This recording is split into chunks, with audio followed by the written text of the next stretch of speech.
Okay, so we're continuing with C3 2017 paper question 5. I've been marked quite a number of these now. I'm surprised, perhaps more surprised about this than any of the things that many in fact, differentiated this incorrectly. The first thing to note is that from the chain rule, the d by dx of ln fx is f stroke x over fx. That's a particular case of the chain rule. If you're differentiating a function within a function, let's call it f gx, say, we've not only got to differentiate the function like that, but we also have to differentiate the inside of the function, if you like. Okay, now that means that if we're differentiating ln of 2x plus 5, that equals to, because 2x plus 5 differentiates to this. So many students missed out the two, the ones I've just marked. So let's just go through this. We've got to differentiate this. This is a normal here. And so let's just do the question. We've got y equals 2 ln 2x plus 5. Take away, I'm going to write that because some of you also either forgot about the 3 over 2x bit or somehow did some strange things on that differentiating. Anyway, dy by dx here. Well, we've got differentiate ln of 2x plus 5, as I've already explained, is 2 over 2x plus 5, but we've got two of these, so that's 4 over 2x plus 5. And this bit differentiated is, obviously that's just kx, let's differentiates just to the k, so let's take away 3 over 2. So there we go, that's that differentiated. When x equals to minus 2, that gives us dy by dx, let's write it like this, when x equals minus 2 is equal to 4 over 2 times minus 2 plus 5, take away 3 over 2. So that's 4 take away 3 over 2, which is 5 over 2. So that means that the gradient of the normal is the negative reciprocal of that, which is minus 2 over 5. Now we need the y coordinate, so we need to find y when x equals to minus 2. So that's 2 ln 2 times minus 2 plus 5 minus 3 times 2 over 2. Now many people are using calculators here, and I suppose it's okay, it doesn't take that long, but sometimes it's quicker to do in your head. This is equal to 1, the ln of 1 is equal to 0, so this part is out. And this bit all cancels out, so that just equals to negative 3. Okay, so now we've got a coordinate, minus 2, negative 3, and we've got a gradient, negative 2 over 5. So I'm going to use y minus y1 equals mx minus x1 to work out the equation. So we've got y take away 3, so that's y plus 3, is equal to minus 2 over 5 x take away 2, so that's x plus 2. So if we multiply that all out, we get that equals to 5y plus 15 is equal to minus 2x minus 4, which gives us 5y plus 2x equals to 11, which is the required form that they wanted in. Okay, so that's the first part. Let's do the next part. So the next part is all about the intersection of these two things that I've just found. So this, we've just found the equation for the line, and we're given the equation of that curve, and we want to find the points where they intersect. Okay, there's 2 points, one of them being P and the other one being Q. I suppose this question is all about finding where Q is, because we started off with point P. Anyway, so we've got the two equations that we're dealing with. 5y plus 2x equals to 11, which is the equation of the line that we've just, that line there, that we've just worked out, and the equation of the curve, which is y equals to 2 ln 2x plus 5 minus 3x over 2. So we want to find basically the points where they intersect, and so that breaks down to this equation somehow. So let's just, what I'm going to do is substitute for y. So we've got 5 times y, but y is also equal to this.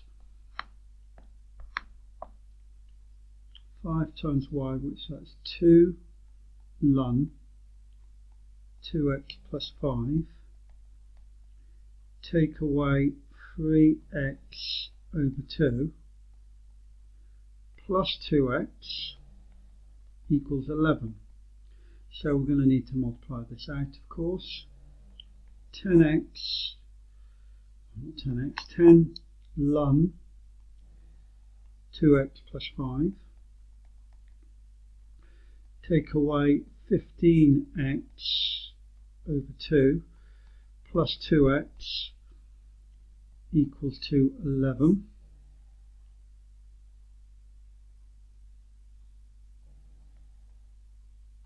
So combining these two terms here, 10 ln 2x plus 5, and combining the two terms I've got there, this is the same as 4x over 2, take away 15x, that's minus 11x over 2 equals to 11. Right, now to get an iterative, we want to get x as the subject to get that iterative formula. So let's move this around a bit. 11x over 2 equals to 10 ln 2x plus 5,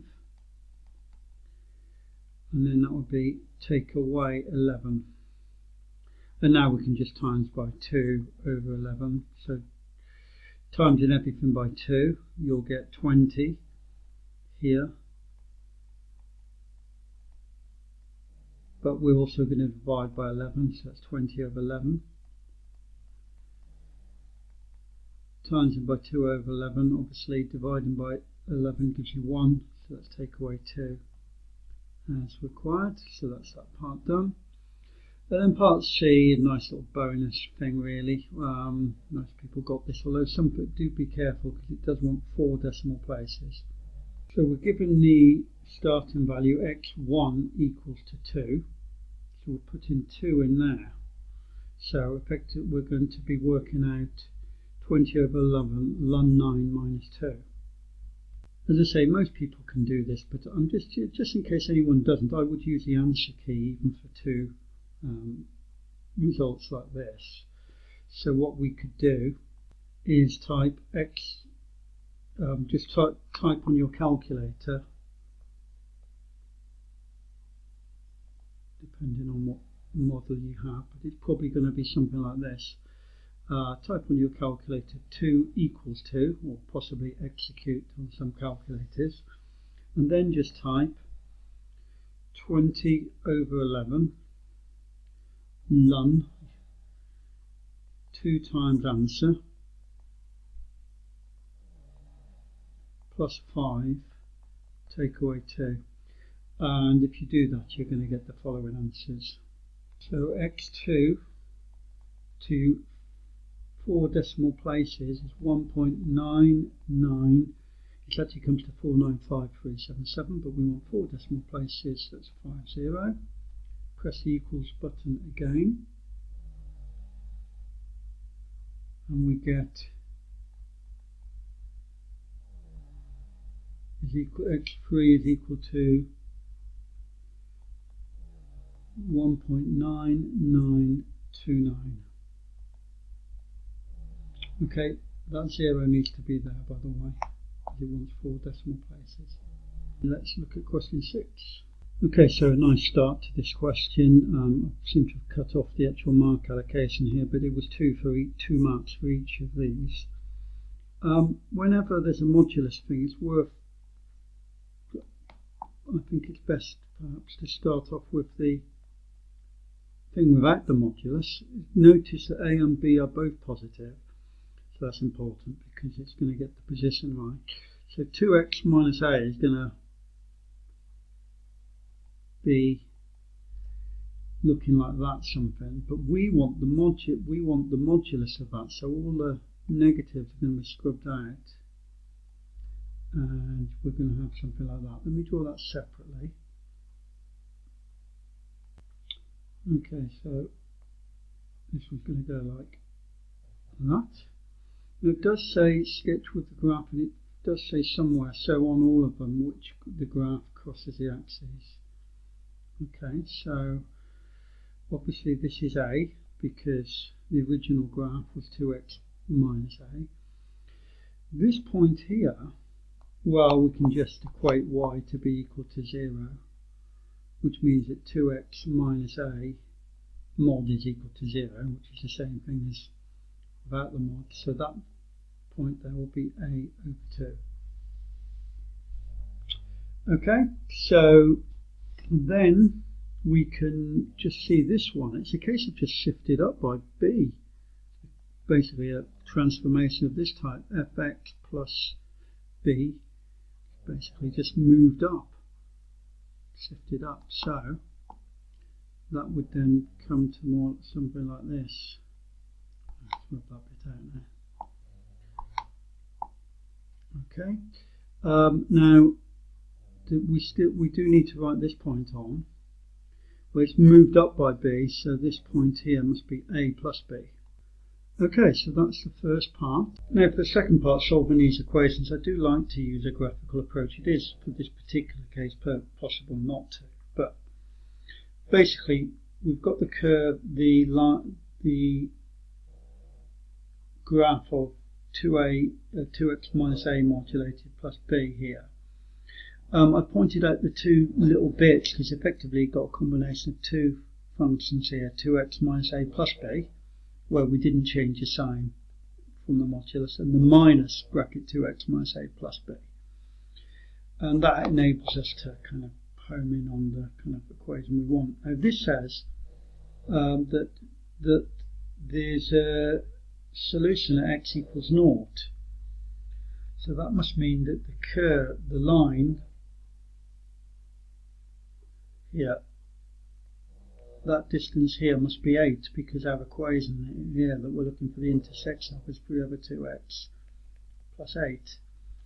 So we can see from that that a plus b is equal to 8. We wouldn't have to look at it graphically from there, but we can see that the a plus b from what we had before must be equal to the 8, because we know that there's a common solution at x equals 0. We wouldn't have to adopt a graphical approach here. Of course, we could just put 0 into here and we get minus mod a, and we know that a is positive, plus b is equal to 3 over 2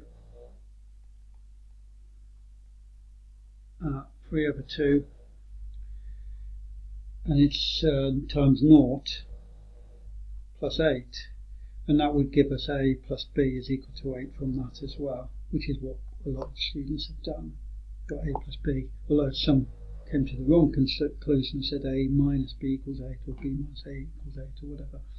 Anyway, so a plus b is equal to 8. The other solution here is when x equals to c. Now I note that this is the equation of that part of the line. So if I'm solving this, I can just say that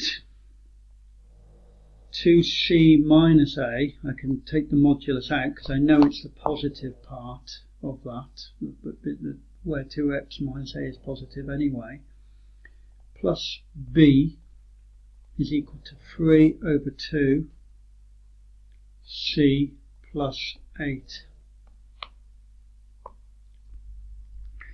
And I know I can substitute for b is equal to 8 minus a.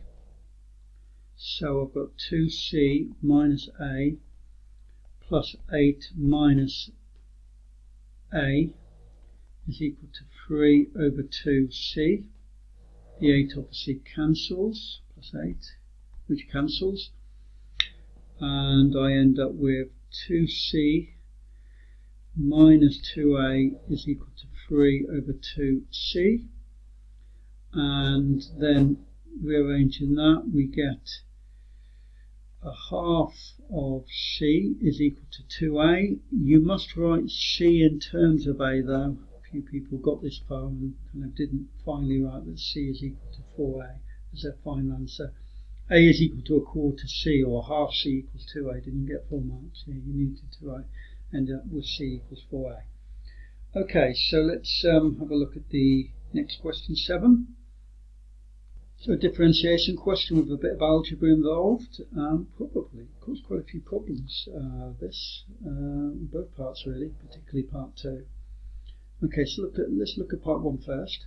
Well, it's product rule, so we've got y equal, and some people didn't recognise that it was product rule, which is a little bit surprising. It's obviously two functions multiplied by each other. Some people seem to ignore the x part in it. Anyway, so we've got u equals to 2x, we'll let u be equal to one part of the function, and we'll let the v bit be equal to x squared minus 1 to the power of 5. Now if we do that, then we've got du by dx, that's obviously easy, is equal to 2, and dv by dx, right, now some made a mistake on this as well. If we differentiate the function, it's chain rule basically, 5 times by x squared minus 1 to the power of 4. That's differentiating using the power 5, timesing by the 5 and taking 1 off the power. But we need to times by whatever that bit differentiated is as well, which is 2x. So that comes to 10x x squared minus 1 to the power of 4. Okay, so we differentiate these two. We use the product rule, which is basically this times this plus this times this. So we've got 2 times x squared minus 1 to the power of 5 plus 2x times by, let's put a bracket around that, 10x x times x squared minus 1 to the power of 4. Now obviously let's tidy this up before we do anything else. Plus, now multiplying those out, we get 20x squared x squared minus 1 to the power of 4. Right, now we're not out of the woods yet because we haven't simplified to the type of thing that they want it to. And now here we're looking for common factors. Now obviously we can take 2 out as a common factor, but that's not really particularly dramatic. Now looking at this, we can regard this as, I might write it in red here actually. If we write this as x squared minus 1 to the power 1 times x squared minus 1 to the power 4,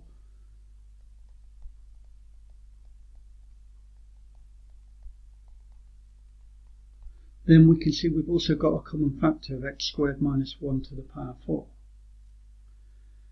Okay, let's go back to blue. So let's leave that 2 out, as I said, there's a common factor of 2. But as I said, there's this common factor here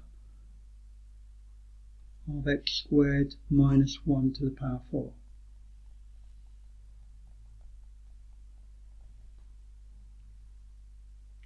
And so let's put a kind of squiggly bracket on here. It's not really necessary, but it's just emphasizing that these are our common factors. What we're left with here, well, the 2 is outside, the x squared minus 1 to the power 4 is outside, so we're just left with the x squared minus 1. Okay, and then here we're left with, obviously the 2 is gone, but that would then make that 10, but we've also got x squared, and the x squared minus 1 to the power 4 is outside. So that makes that equal to 2 bracket x squared minus 1 to the power 4 times bracket 11x squared minus 1. Now they've written it like this, so if you like, so okay, that's equal to 20x squared minus 2 x squared minus 1 to the power 4. So this is our gx that they've called in the question there. Gx is equal to 20x squared minus 2. Okay, so that's the first part, but a lot of people not getting the algebra bit at the end, and to say some not using product rule, and others making mistakes with using the product rule. Anyway, part B, it says that dy by dx is greater than or equal to 0, so find the set of values for which that is true. So I'm going to revert to my function here. We've got 2x squared minus 1 to the power 4, 11x squared minus 1 to the power of, not to the power, but is got to be greater than or equal to 0. Now this is always greater than or equal to 0, because it's to the power 4, which is always greater than or equal to 0. So we're left with 11 squared minus 1, it's got to be greater than or equal to 0. Now if we were to solve the equation 11x squared minus 1 equals 0, we get the critical value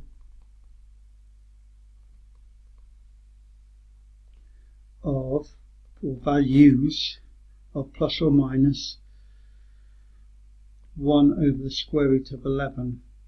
So here we've got two possibilities here. Obviously x can be greater than 1 or equal to 1 over the square root of 11, so that 11 squared minus 1 is greater than 0, but x could also be less than or equal to minus 1 over the square root of 11. So again, a few people missed that. We've got this far. Okay, so that was the first part of the question, which caused a bit of difficulty, probably not as much as this part here. We're going to be using a few things here. We're going to be using the fact that the dy by dx is equal to 1 over dx by dy. We're going to be using a few trig identities, because the thing is here they want it as a function of x, not as a function of y. So we're going to use a trig identity to get it back as a function of x. But we're also going to use chain rule to find dx by dy in the first place. So let's do it. So we've got dx by dy. Now you might know this because it's a result. When you integrate in tan x from the formula book, for those who didn't see 4, you see that's ln sec x. You might know it anyway, but I'm going to use a chain rule. Dx by dy. Well, first of all, we've got to, because of the ln, I've mentioned this before earlier in the paper, that's 1 over sec 2y. But we need to multiply what that is by whatever sec 2y differentiated is. And that's going to be 2 sec 2y tan 2y.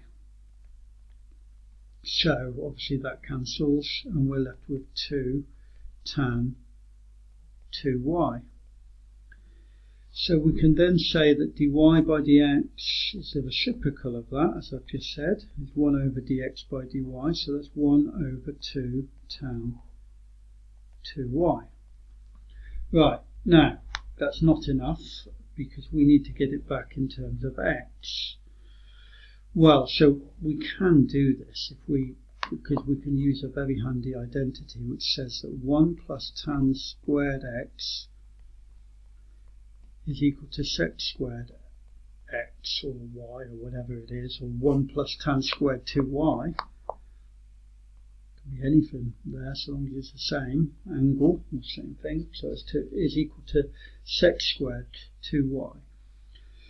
Well, we can see that from here that already that e to the power of x is equal to sec 2y. Okay, so we can say that 1 plus tan squared 2y is equal to e to the x squared, or e to the 2x. So we have tan squared 2y is equal to e to the 2x minus 1. So tan 2y is the square root of that. Okay, and it is positive because of what they're saying about the range here of values for y. We know it's got to be positive for that to work out. So it is the positive one. So that gives us our dy by dx, which is what we needed. Dy by dx in terms of x is therefore 1 over tan 2y, which is equal to 1 over 2 square root of e to the 2x minus 1. Okay, so of course a few problems, but a few people did get there, so that's fine. Okay, so I think we'll leave it there for this part. This is the second part, and for the final two questions we'll be coming up in a further video. Thanks, bye.